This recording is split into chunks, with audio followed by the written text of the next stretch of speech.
Hello everyone and welcome back to TowerGate. It is day 237, October the 31st, 2017, Halloween. Happy Halloween everybody. It's pretty scary out there, isn't it? Yes it is. It's quite scary. Before I get into today's TowerGate stuff, I do want to respond to a comment left in the comments section by one of my favorite subscribers, Donnie.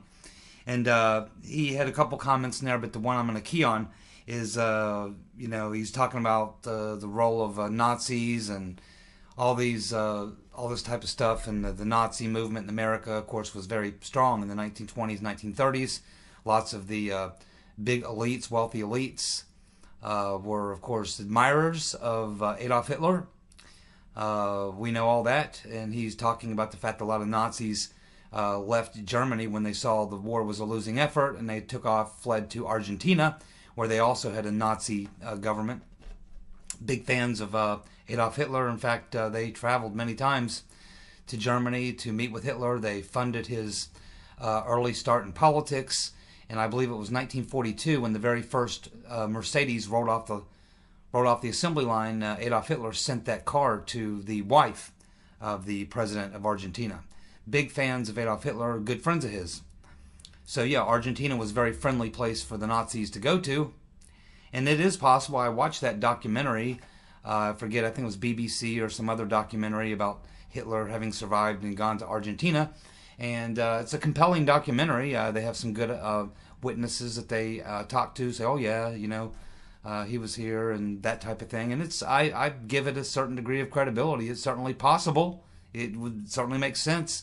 Certainly Winston Churchill went to his grave believing that Hitler left Germany and survived the war. Winston Churchill, maybe he was nuts, but maybe he wasn't. I don't know. I've also watched other documentaries, though, where they interview the last handful of people who were there in the Fuhrer bunker before he killed himself, including the actual one of his sentries, who, of course, stood outside of his door and essentially was one of his sentries, who states that, he was there the evening that Hitler finally took himself out, and he met with a few people, and then he shut the door. He went in with Eva Braun. Apparently they ate some cyanide tablets, and then he shot Eva Braun in the head, then shot himself in the head, and then he said they waited a few minutes, and they opened the door. They went in. They wrapped them up, both up in blankets, carried them out of the bunker, put them into a very shallow grave that they had dug earlier, and with shells exploding all around them and, full-blown warfare going on around them, they threw some gasoline on them and lit them afire. So I know Hitler had body doubles. I don't know if he had body doubles for his girlfriend or his wife at that point, because he actually married Eva Braun in the bunker a couple nights before they took themselves out, allegedly. So I don't know the truth. I really don't know. I don't know if Hitler survived and went to Argentina or Colombia. I don't know. Maybe there's something in these JFK files that shines some light on that. I just don't know, and I haven't seen that information. I'd certainly like to see it, and I don't know. I mean, you have witnesses on both sides. People who interviewed say, yeah, I saw Hitler in Argentina, and then you have other people say, no, I was there in the Fuhrer bunker the night he killed himself. I helped carry his body out and put it in the shallow grave and lighted a fire. So I don't know. Who do you believe? Who to believe? I just don't know. I don't know how important it is to this day. It's an interesting fact in history, certainly, but its relevance to today, I don't know. But, it's an interesting question, but I think the main question that Donnie was asking was, what role did Bush play in JFK? And that's a very good question. Well, we can certainly, many of us, including myself, believe that at least one, if not two, of the hit teams that were there in Dealey Plaza were these guys who were out of this Team 40, this special assassination team, which was put together by David Atlee Phillips, Frank Sturgis, E. Howard Hunt, and of course David Atlee Phillips was right under George Herbert Walker Bush. George Herbert Walker Bush was the head of Caribbean operations, and Caribbean operations is where all this anti-Castro Cubans being trained, being armed, the assassination teams, all of it started actually under Nixon during the Eisenhower administration. And once the Eisenhower administration was over, when Kennedy came in, They continued these types of operations, but all these guys were integral in the Bay of Pigs. Frank Sturgis was the guy who trained a lot of those Cubans who were slaughtered on the beach. That's why he hated Kennedy, and he was in Dealey Plaza on the morning of the assassination. Frank Sturgis was there. Many people were there of these Cubans. I don't have the list in front of me, but I've seen the list of the various Cubans from this Team of 40 assassination team who were present in Dealey Plaza on the morning of the assassination of Kennedy. We know that Johnny Roselli was there. We know that Chuck Nicoletti was there. We know that Mr. Stiles, who admits to being or claims to be the Grassy Knoll shooter, was definitely there. We know because his name showed up in an FBI document saying that he was there. We know that Mac Wallace, LBJ's personal hitman, was there and was actually seen on the 5th floor of the school book depository, as described by half a dozen witnesses. So there were many people. E. Howard Hunt was there, and he admits to that in his deathbed confession. Of course, I think he was one of the 3 hobos that were captured. But yes, Bush had a lot to do with the Kennedy assassination. He was extremely connected as well to a lot of those Houston businessmen who were the financiers. Because remember, you had various different compartments set up for the Kennedy assassination. You had the, you had the guys who funded it, the guys who paid for the operation.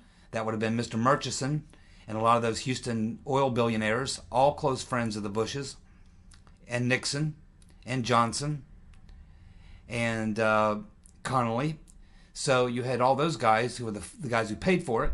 Then you had the actual operators, the CIA running it. Of course, the CIA subcontracts a lot of that stuff out to the organized crime networks. Their point man between the CIA and organized crime was Johnny Roselli. He was there in Dallas that morning. Then you had the cover-up part of it, which would have been Hoover, who was LBJ's close friend and next-door neighbor, who hated Kennedy. He was also at the meeting the night before with a bunch of other people, with the guys who funded the operation. But Hoover, of course, with the FBI, was part of the cover-up. And, of course, we have that document from J. Edgar Hoover, his own personal memo, which I believe was a memo to himself. I don't know who he's writing it to, but where he says that the most important thing is that we have to convince the American people that Lee Harvey Oswald was the lone gunman and the only shooter and the person responsible for the assassination of Kennedy and the death of J.D. Tippit. This is Hoover's own personal memo saying that that's what they needed to do, convince the American public of that fact. So when you look at the role that George Herbert Walker Bush played, obviously he was head of Caribbean operations for the CIA, which is where all this training of all these Cuban assassins took place. Some of these Cuban assassins were probably a part of the assassination that day, whether they played the role of a shooter, a lookout, a spotter, a watch-out man, whether they were one of the guys who were given Secret Service badges to walk around and make sure that the cops didn't get around the real shooters, whether they played operated radios, whether they did disinformation, whether they just planted themselves in the crowd, whether they did some other role, I don't know. But yes, it was a who's who of assassins in Dealey Plaza that morning, as well as politicians who would later become presidents. Nixon, Johnson, Bush.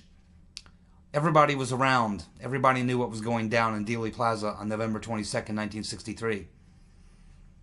And yes, George Herbert Walker Bush certainly played a role. Of course, we know about his relationship with Mr. De Morgenshield, who was Lee Harvey Oswald's mentor. So it's really hard. I don't know if we're going to find out anything about George Herbert Walker Bush from the JFK releases, but we know he exhibited some very strange behavior on the morning of the assassination with that crazy phone call he made, reporting who he thought might have been the person responsible. His quaint little trip to Tyler, Texas, and then back to Dallas, and then saying he was going to Houston when he actually came out to Dallas. His saying that he couldn't remember where he was on the day of the assassination, when the fact of the matter is he was there in Dealey Plaza, or he was there in Dallas that morning, went to Tyler, 45-minute plane ride away, and did a speech and came back. Said he was going to Houston, but he came back to Dallas. He was at the meeting the night before, which we know from LBJ's mistress, Madeleine Brown.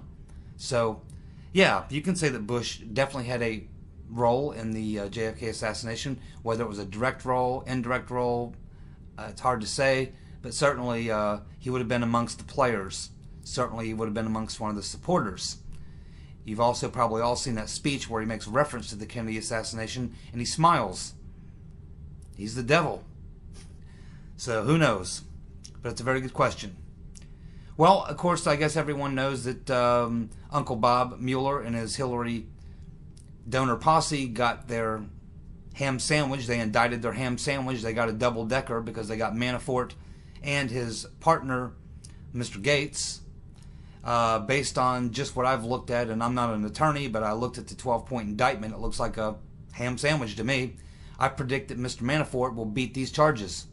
Again, I said that the timing of this, when it came out on Friday, to release this on Friday, first of all, it was a crime to release the sealed grand jury indictment in the first place. So Mueller or someone on his team made sure to get that out to the media on Friday, to kill the over the weekend news cycle and conversation on all the Sunday morning shows, which would have been about the dossier in Uranium One. But by throwing this out there on a Friday afternoon, illegally by the way, they changed or hoped to change the talking points for the Sunday shows. Mr. Mueller wanted to help get Uranium One, which he's up to his eyeballs in, off the front page and out of the topic of conversation, along with the dossier, which he may have something to do with as well. So that's my thoughts on the indictments. Like I said, it doesn't surprise me at all. What he's got on Mueller, he had 3-4 months ago. It's essentially you could call it a tax issue, you could call it a wire fraud issue, but it's all just nothing more than a bunch of little technicalities. Technicalities using a law that has not been used since 1966 and has only produced only one successful prosecution out of 6 attempts. So 6 people have been tried under this or charged under this law going back to 1966, and only one person was found guilty of it. It's not a very tough rap to beat. I do think that probably the main reason that they're indicting Manafort and Gates is to put pressure on them to get them to give up some information on Trump, which I doubt they have anything anyway, and nor do I think that they would even if they could. I don't think either of them are going to be scared off by this. They have good attorneys. They know that this lawsuit is bullshit. Mueller had to come out and drop something. He had to do something to change the story, to change the narrative, to do anything to get what was currently dominating the news cycle, to get it out of the news cycle and replace it with something else. So he dropped this indictment, fed the story to the media illegally, and so that's what we got. But it'll buy him a week of maybe a week at most, and then we'll be right back to looking at the dirty dealings of the GPS fusion, the rotten Reverend Clinton, Obama's involvement and all that, and of course the Uranium One. That's the story that's going to be probably the big bombshell that we should be watching the most closely, in addition to the civil lawsuits going on with Mr. Gubarev versus Christopher Steele and BuzzFeed. So that's my thoughts on the Manafort thing. Don't worry about it at all. I'm sure Mr. Manafort isn't. It's a hassle. It's a frustration. It's a nuisance. It'll be expensive. But ultimately, I think Manafort and Gates both beat these charges in court. Beat these charges in court. It takes very little for a grand jury to hand down an indictment. But in order to get a prosecution in a court of law in front of a jury, you have to get a much higher level of evidence to convict. There can be no doubt in the mind of the jury that the person is guilty. They have to prove 100% the person is guilty, and I think that we're looking at a bunch of technicalities, failing to file a federal form, and some other issues. It could be banking issues, how he transferred money from offshore accounts and things like that. So it's a big nothing sandwich, and that's basically what it is. It'll drag on for months and months. And Manafort will him and his partner probably win their case. The only purpose it really serves is to distract from the other more damaging topics that were dominating the news cycle. Look at the timing. Okay.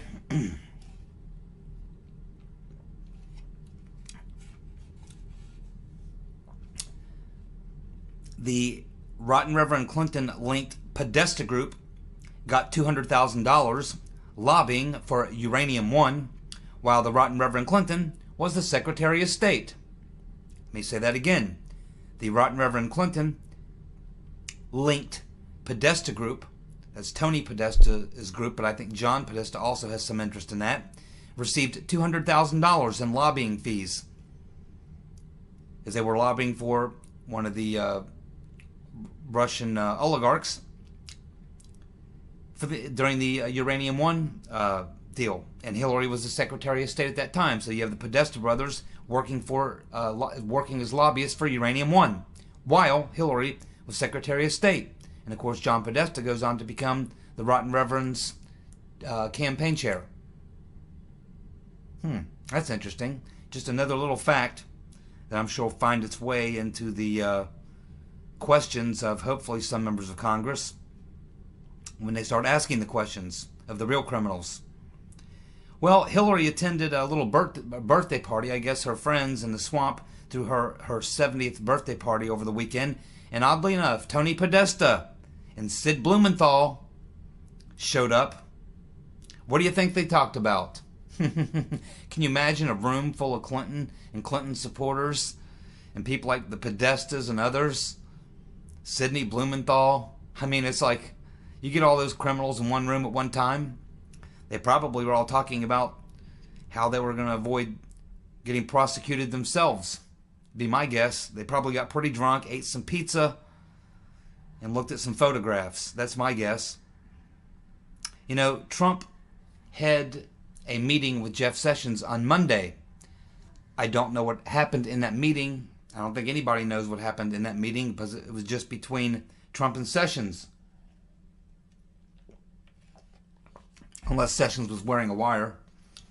But I certainly hope in that meeting that Trump told Sessions to start getting more aggressive in doing his job and to wake up out of his slumber, because the eager beaver, the overachiever, doesn't seem to be having very much effect on the situation.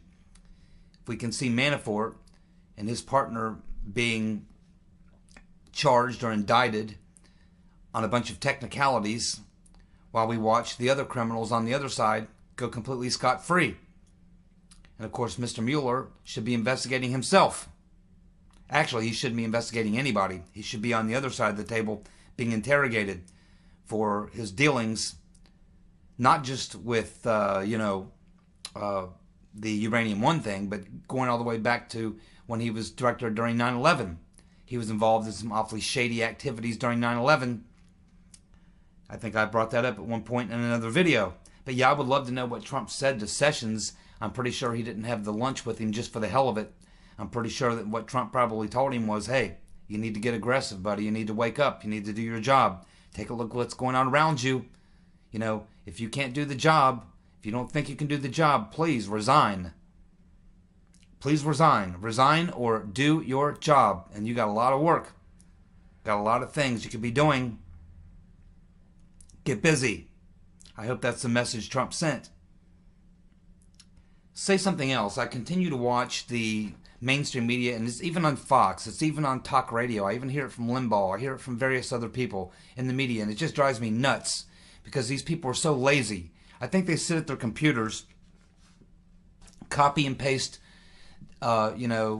stories from Drudge, put them on their teleprompter and read them with the TV cameras on. I think that that's what they do. And it's very frustrating because there is so much good information out there, particularly if you've been following the civil case like I have been following the civil case between Mr. Guverev versus Christopher Steele and Mr. Guverev versus BuzzFeed.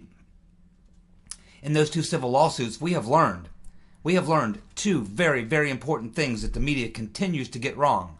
We have learned from Christopher Steele's own court filings from his attorneys, and Christopher Steele is saying via his attorneys that he never met personally with those Russian sources.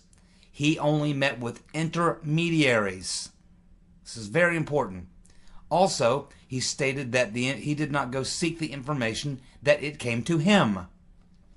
But when you watch the mainstream media, even Fox is reporting this, and even some of the so-called right-wing talk radio is reporting that Christopher Steele went to Russia and got with these Russian sources. No, he did not. No, he did not.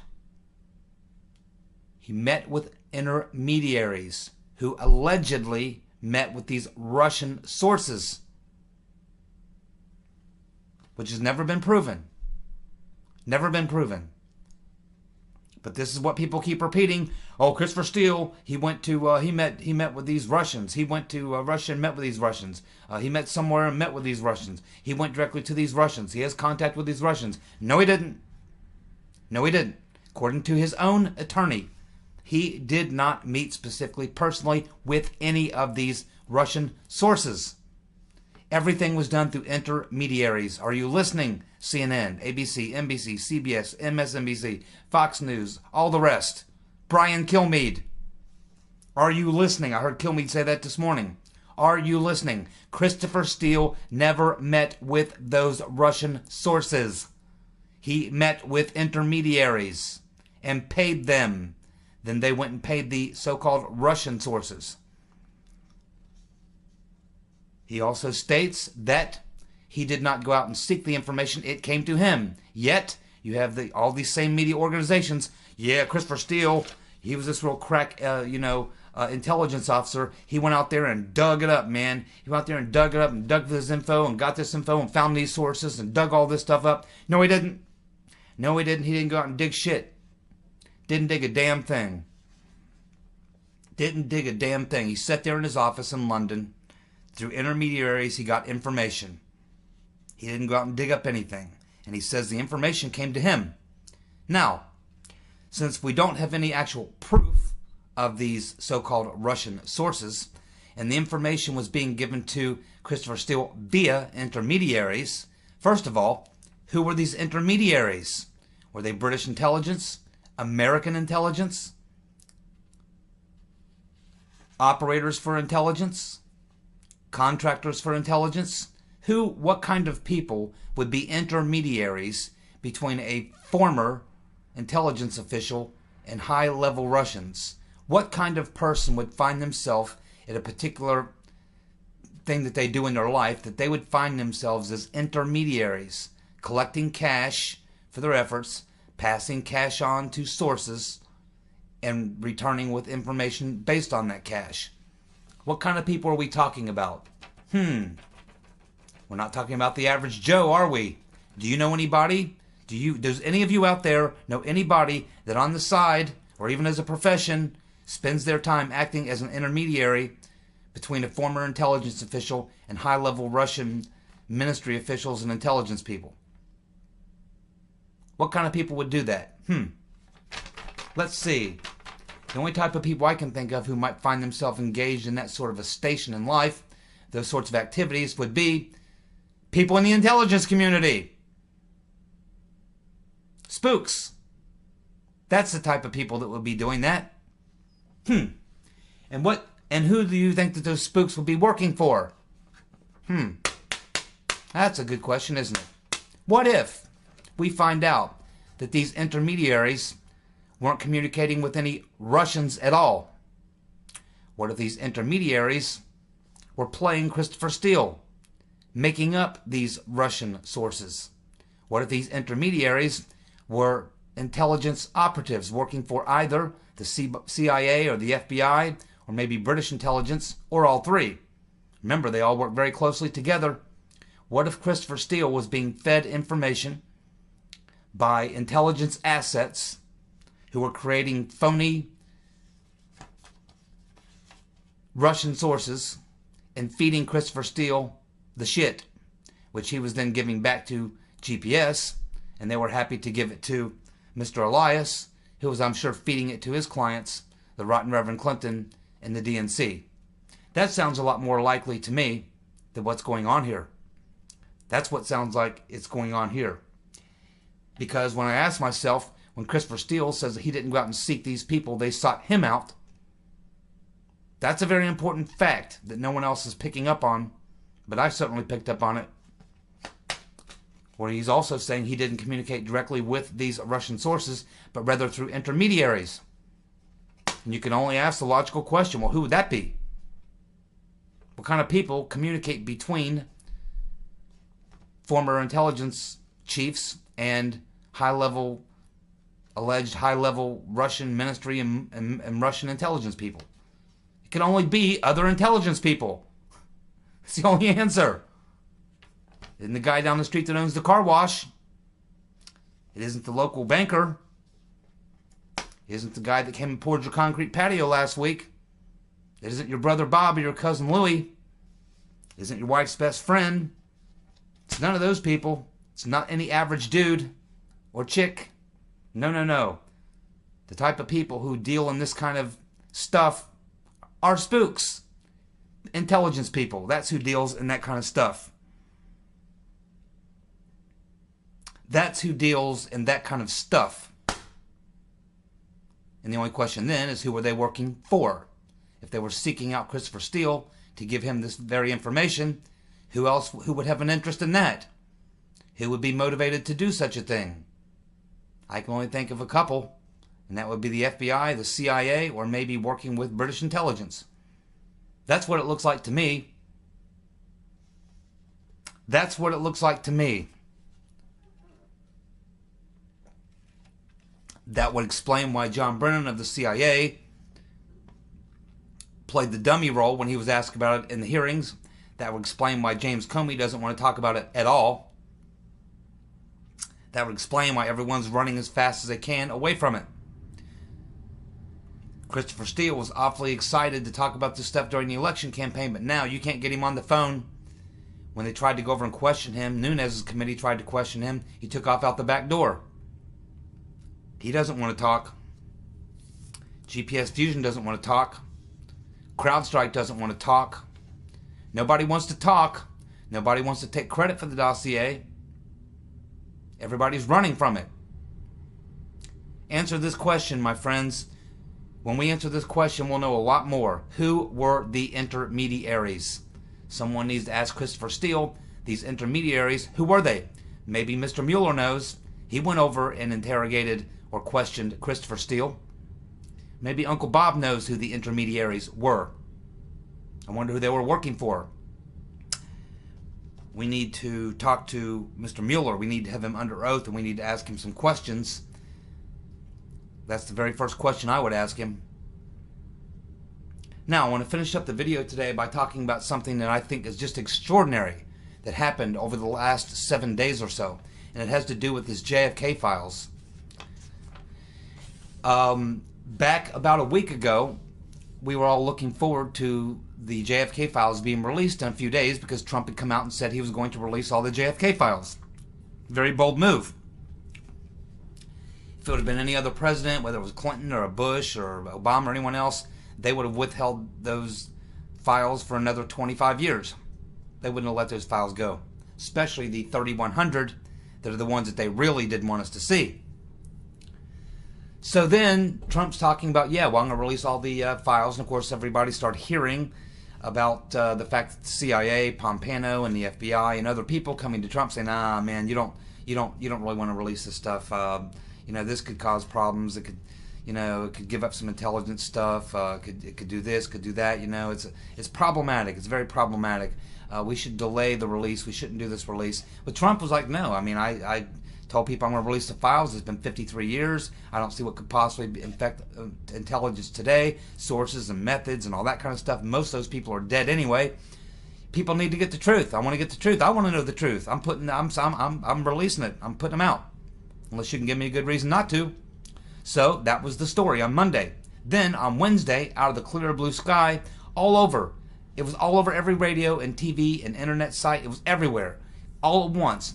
Definitely a CIA pipeline operation. We started getting the story. Oh, well, it looks like now they're not going to release those 3,100 of the really damning documents. We're not going to get those at all. And of the 30,000 or so that had previously been released unredacted, they're going to release most of those, but there will still be some redactions. That's what came out on Wednesday.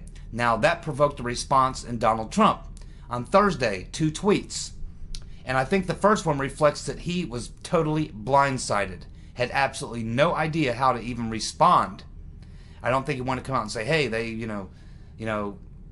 they lied to me, or they duped me, or I told them I wanted the stuff released and now they're playing me, or whatever. I don't think he wanted to come out and appear that way, but he certainly in that first tweet said, I forget exactly what the tweet was, but he made it perfectly clear that he had intentions of, just as he promised, releasing the files. He said, yeah, we are going to release the files. I think he said you're going to get 90% of them, and then the rest of them, we're going to look at them, evaluate them over the next 6 months or so, and just make sure they're good. But otherwise, unless someone gives me some other reason, I'm going to release all the files.